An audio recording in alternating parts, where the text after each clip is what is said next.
এখন বাজে রাত্রি 9টা, আর আমরা একটু চা নিয়ে বসলাম। চাটা আমি বানিয়ে আনলাম আর কি,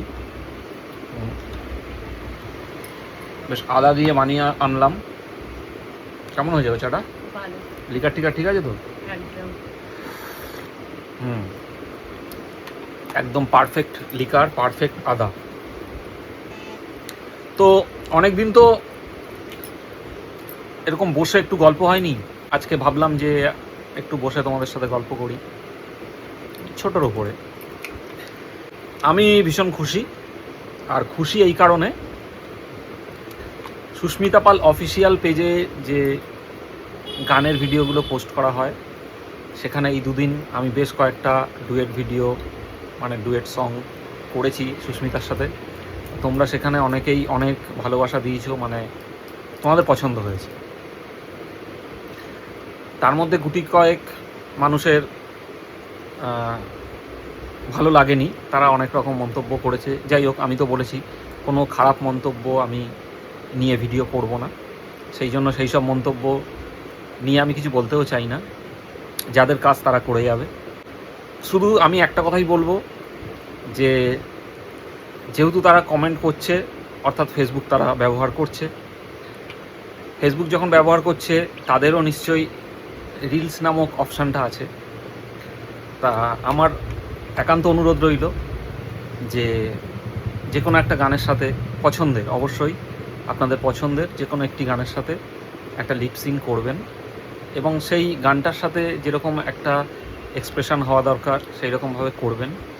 পোস্ট করতে হবে না, করে একবার নিজে দেখবেন কতটা ঠিক করতে পারলেন, বা কতটা ভালো লাগছে, বা করতে গেলে কতটা কষ্ট করতে হয়। লিপ মেলাতে গেলে, তার সাথে একটা হাত নেড়ে, চোখ নেড়ে একটা এক্সপ্রেশন দিতে গেলে, সেটা করতে গেলে কতটা কষ্ট হয় একবার দেখবেন। যদি মনে হয় যে খুব সহজেই করে ফেললেন, তাহলে তো খুব ভালো। তাহলে ঘুরিয়ে আমার তরফ থেকে সেই একই কমেন্ট আপনাদের জন্য রইল, আর খারাপ হলেও একই কমেন্ট আপনাদের জন্য রইল। সুস্মিতা চা খাওয়া হয়েও গেল।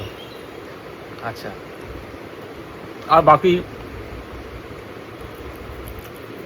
সমস্ত বন্ধুকে আমার তরফ থেকে অনেক অনেক ধন্যবাদ, কারণ সুস্মিতার পাশাপাশি যে আমারও রিলস ভিডিও তোমাদের ভালো লাগে, ব্যাস এই ভালো লাগা, ভালোবাসা, এটাই তো প্রাপ্য। আসলে এইরকমভাবেই আমরা আনন্দে খুশিতে থাকতে চাই, কারণ একটা সময় আমার গেছে এরকম, কখনো ভাবিনি যে এত মানুষের ভালোবাসা পাবো। যাই হোক, সেই সব পুরনো দিনগুলো মনে করতে চাই না। হ্যাঁ, অতীতকে কখনোই ভুলতে চাই না, এটা ঠিক, কিন্তু অতীতের দুঃখের দিনগুলো, কষ্টের দিনগুলো কখনোই মনে করতে চাই না। সেই সব দিনগুলো ভুলে যেতে চাই, ভুলতে চাই। শুধু এইটুকুনি মনে রাখতে চাই যে অতীতে কিভাবে ছিলাম, আগামী দিনে কিভাবে থাকবো। একটা সময় মনে হয়েছিল যে আমাকে বোধহয় ভালোবাসার কেউ নেই। আজকে কিন্তু আমার কাছে ভালোবাসার মানুষ অফুরন্ত, ভালোবাসা অফুরন্ত। সেই জন্য আমি ভীষণ ভীষণ খুশি। 5টা মানুষ কি বলল তাতে আমার জীবন চলবে না, 50টা মানুষ কি বলছে, 50টা মানুষ কি ভাবছে, সেটাই বড় কথা।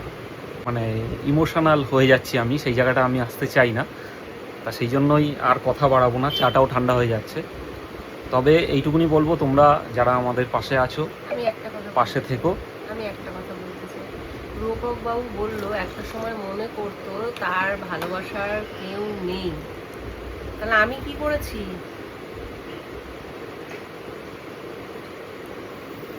তুমি তো হিসেবের খাতার বাইরে। আমি কি শুধু আমার একার কথা বললাম? আমি তো শুধু আমার একার কথা বলিনি।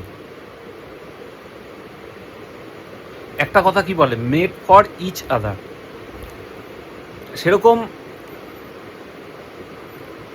দুটো শরীর আমাদের হলেও আত্মা তো একটাই। এটা তো আমি মনে করি। কারণ আত্মা যখন এক হয় তখনই জীবনে চলার পথটা সুগম হয়, তাই না? তো আমি সেরকমই মনে করি যে শরীর হয়তো আমাদের আলাদা হতে পারে, কিন্তু আত্মা একটাই, ভাবনা একটাই, স্বপ্ন একটাই। হয়তো আলাদা আলাদা পথ ধরে আমরা এসেছি, হয়তো একটা সময় আলাদা পথেই আমাদের যেতে হবে, কিন্তু মাঝখানের যেটুকুনি সময় সেইটুকুনি তো আমাদের নিজেদের হাতে। আর একটা ছোট্ট করে কথা বলতে চাই, অনেক কমেন্ট এরকম আসে, ছেলেটা তো বড় হয়েছে, লজ্জা করে না? ছেলেও তো ভিডিওগুলো দেখছে, যে এইসব গানের ভিডিও করছে, নাচছে। আমি একটা কথাই বলতে চাই, হ্যাঁ, ছেলে বড় হয়েছে বলেই ছেলের সামনে নাচছি, বা ছেলের সামনে গান করছি, বা ছেলের সামনে একটা রোমান্টিক মুহূর্ত কাটাচ্ছি। ছেলে বড় হয়েছে বলেই, কারণ সে সব বোঝে, তাকে আর এখন বোঝাতে হয় না। আর ছেলে বড় হোক বা মেয়ে বড় হোক, ছোট হোক, যাই হোক, আমার মনে হয় ছেলে মেয়েদের সামনে মা বাবার সম্পর্কটা এইরকমভাবেই প্রেজেন্ট করা উচিত। তাতে আমার মনে হয় আগামী প্রজন্মের ছেলেমেয়েরা না ঠিক আমাদের মতনই একে অপরকে বিশ্বাস করতে শিখবে, ভরসা করতে শিখবে। আজকের দেখা যায়, মানে আমার চোখে এরকম অনেক দেখা, 10 বছর 12 বছর প্রেম করেছে, ভালোবেসে এসছে, বিয়ে করেছে, 1 বছরের পর ডিভোর্স।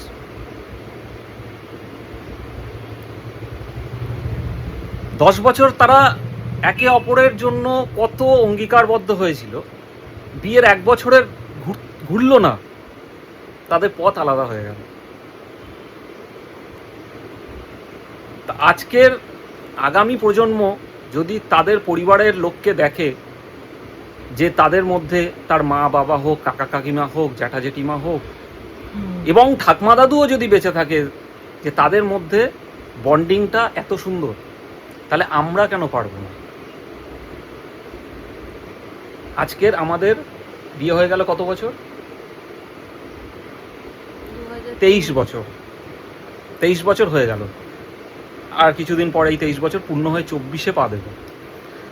24টা বছর তো কম নয়। তো আজকের আমার সন্তানও কিন্তু দেখছে যে মা বাবা একইভাবে, মানে তার জ্ঞান হওয়া থেকে সে দেখে আসছে যে একইভাবে একে অপরের পাশে কিভাবে রয়েছে, এবং আমার জন্য মা বাবা একইভাবে কিভাবে সময় দিচ্ছে, কিভাবে চেষ্টা করছে সব কিছুর দিক থেকে, আমার ভালো মন্দ, পড়াশোনা, সব কিছু, এভরিথিং। তাহলে এই জিনিসটা ওর মাথায় থাকবে আগামী দিনে, যে আজকের আমার লাইফ পার্টনারও সেরকম হোক যেরকম আমার মা বাবা ছিল, যেভাবে একে অপরের সাথে হাতে হাত রেখে, কাঁধে কাঁধ রেখে এতগুলো বছর পার করেছে, সংসারটাকে ভালোবেসেছে, আমাকে ভালোবেসেছে, একটা সুন্দর পরিবার তৈরি করেছে, মানুষের ভালোবাসা পেয়েছে। তাহলে আমরা কেন ঠিক একইভাবে হাতে হাত রেখে, কাঁধে কাঁধ মিলিয়ে আগামী দিনগুলোকে পার করতে পারবো না? এটাই তারা শিখবে। আজকে যদি আমি সুস্মিতার সাথে সারাক্ষণ ঝগড়া করি, মারদাঙ্গা করি, তাহলে কিন্তু আমার সন্তান চোখের সামনে সেটাই দেখবে। তো আমি এইটাই বোঝাতে চাই যে সন্তানের সামনে ঝগড়া মারদাঙ্গা করতেই বা যাব কেন? আমি এটাই চাই যে সন্তান দেখুক তার মা বাবার মধ্যে যে মধুর সম্পর্ক বছরের পর বছর ধরে হয়ে আসছে, এটা প্রত্যেকটা সন্তানদের দেখা উচিত, বোঝা উচিত। এটা কোনো লজ্জার বিষয় নয়। এটা আমাদের অহংকার। সেই থেকে তারাও শিখবে, যেরকম মা বাবার একটা সুশিক্ষা একটা সন্তান পায়, তারা তো ছোট থেকে মা বাবাকেই দেখে আসে, সেরকম এইটাও দেখুক যে মা বাবার মধ্যে সম্পর্কটাও কতটা অটুট। তাহলে মা বাবা যদি এত সুন্দরভাবে জীবনযাপন করতে পারে এতগুলো বছর, সে কেন তার লাইফ পার্টনারের সাথে পারবে না? তো এইটুকুনি বলার ছিল, আর কিছু বলার নেই। তা আমি কি কোনো জায়গায় কোনো ভুল বললাম?